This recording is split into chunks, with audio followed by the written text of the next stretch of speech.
मानव समाचार, मानवता के हक में।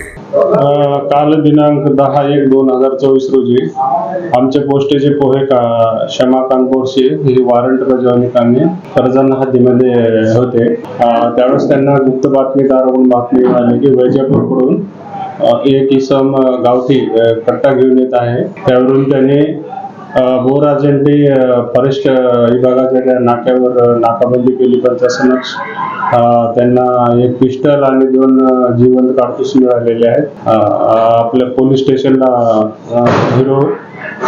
06/2024 arm act 325 725 प्रमाणे गुन्हा दाखल आहे। आरोपी अटक आहे। पुढील तपास चालू आहे। सर, मुद्देमाल जप्त केला कितीचा आहे? हा मुद्देमाल 30,000 रुपयाचा गावठी पिस्टल आणि 1,000 रुपयाचे ते काडतूस असे 31,000 रुपयाचा माल जप्त आहे। सर, आरोपी कुठला आणि कुठं घेऊन जातो? काही तपास ते तपास चालू आहे।